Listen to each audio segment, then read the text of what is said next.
గడిని నిర్మించుకుంటూ కేవలం వాళ్ళ సామాజిక వర్గానికి న్యాయం చేస్తున్నారు తప్ప ఎక్కడ కూడా బీసీఏ కాను, ఎస్సీఏ కాను, ఎస్టీ కాను, మైనార్టీలకు కాను ఎక్కడ న్యాయం దక్కకపోగా అడుగడుగున అణిచివేతకు గురి చేస్తున్నటువంటి సందర్భంలో మనమందరం కూడా ఈ రోజు భారతీయ జనతా పార్టీకి అండగా ఉండాల్సిన అవసరం ఉన్నది. ఎందుకోసం అంటే గతంలో కూడా భారతీయ జనతా పార్టీ బీసీలకు ప్రాముఖ్యత ఇస్తూ అసెంబ్లీ టికెట్లు కేటాయించింది బలంగా. రేపు అసెంబ్లీ ఎన్నికల్లో గెలిస్తే మీకు ఖచ్చితంగా బీసీ ముఖ్యమంత్రి చేస్తామని ప్రకటించినటువంటి పార్టీ భారతీయ జనతా పార్టీ. కాబట్టి మీరందరూ కూడా చాలా మంది చాలా రకాలుగా విమర్శలు చేస్తా ఉన్నారు. కొంతమంది వాళ్ళందరికీ ఒకటే చెప్తా ఉన్నాం బరాబర్గా.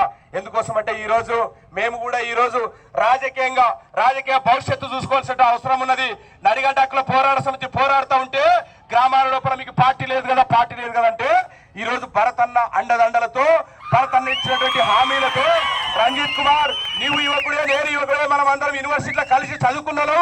నీ గురించి మాకు తెలుసు, మా గురించి నీకు తెలుసు కాబట్టి మన ఆలోచనలు కలిసిపోతాయి.